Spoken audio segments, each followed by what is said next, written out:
A few years ago, I was listening to Bill Evans' recording of Peace Piece, and I was transfixed by how he used these sparkly bits over top of these rich chord voicings in the middle of the piano. They add such satisfying color and texture to the sound.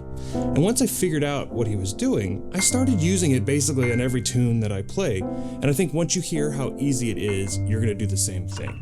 But today I want to look at a different song, Tenderly, but I want to add some of this Bill Evans fairy dust on top. I'm going to start by showing you which notes to choose to get the most color, and then I'll show you how to use those notes to get this great sparkly texture.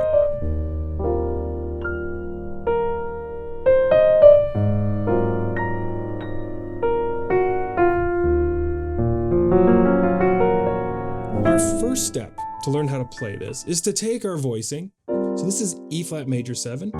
It's kind of a fancy E flat major 7 called a so what voicing. And I'm going to look for a colorful note, maybe the 9th, and I'm going to play it up here at the top of the piano in octaves. I'm going to give it kind of a nice firm articulation also. See, when we play up here at the top of the piano, our sounds can be a little bit thin. So it's important that we kind of double them up in octaves, maybe even triple them up to give them enough substance to cut through. On our tune Tenderly, our first chord is E flat major 7, and we took the 9th of that chord up here, F. Our next chord is A flat dominant 7. Let's take the 9th of that one too. That's a B flat. And then as the tune continues, we get an E flat minor chord. And we could use the 9th here too, but maybe we'll pick something with even more color, like the 11th, A flat. And then we're going to an A flat 7 altered chord.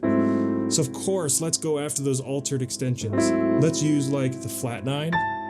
That's a good choice. Or maybe the flat 13.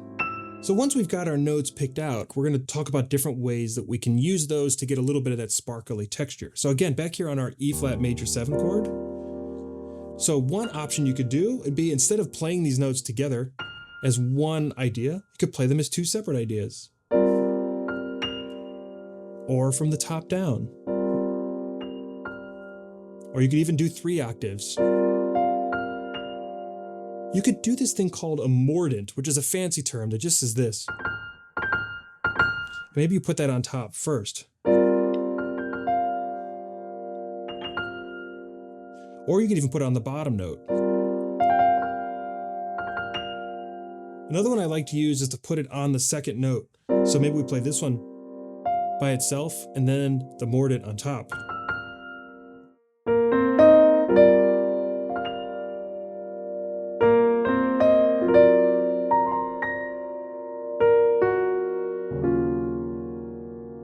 Now this sound is already so beautiful on its own, and one thing we can do to upgrade the sound even a little bit more is to add one more note. So here on E flat major, we already added F, which was the 9th, but we could also add C, which is the 13th. And just adding one more note already adds so much color. Now anything that we could do with just one note, we can do with the other. And in fact, we can start to move these between themselves. So instead of always going C to C or F to F, we can combine them. We can even start to harmonize these, playing both the notes at the same time. C and F, almost like a little chord at the top. Putting these together with our ornaments gives us many more opportunities to create these kind of sparkly moments. So on E flat major, our 9th and our 13th, over the A flat 7, you can use the 9th and the 13th. Now over E flat minor 7, we used the 11 before. Let's keep that and maybe we put it with the 5th. I like that. And then over the A flat 7 altered, of course we're going to use the altered notes, and we can decorate these. So nice. Our next step up is, instead of aiming for our colorful notes as octaves, we can aim for them as thirds or sixths. So here on our E flat chord, we're aiming for F, which was our 9th, but we're going to aim as a third. So we're going to put a D underneath it. Or you could do it as a 6th, which is the same note. Just going to put the D on top.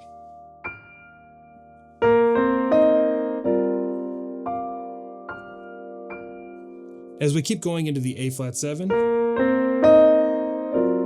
we were aiming for the B flat, which would pair with a D if we put the 6th on the bottom, the 3rd on top, or with a G flat. Or you can actually alternate in between these. Something that's really fun to do with these is instead of just treating them as simple targets, we're going to treat these as the end of some kind of a gesture. So maybe we would do something like this.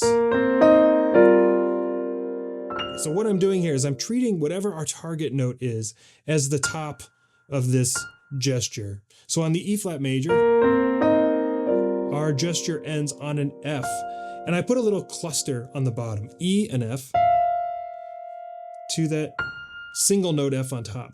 If we were to play this down here in the middle of the piano, this sounds pretty gnarly and bad. A minor ninth interval or a half step interval. But it's funny, when you put it up here at the top of the piano, it sounds like Willy Wonka. Now, on the A flat 7 chord, we're aiming for B flat, which is the 9th, and I'm going to get there with a whole tone scale with that B flat on top. What we're going to do it is one quick little flick gesture.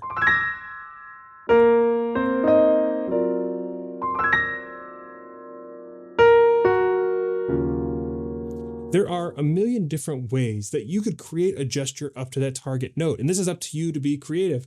I used a whole tone scale or a little cluster, but there are a whole bunch of different ways you could do it. You could use a voicing to get up there. You could use a chromatic scale. I've even heard some people do things really dissonant. It's all up to you and what texture you want to create in the moment. So now that you know all these fun little sparkly things that you can put on top of your chord voicings, if you need more work on the voicings themselves, you should watch this video next, where I show you like 20 of my favorite chord voicings, including these so what voicings that we were looking at today.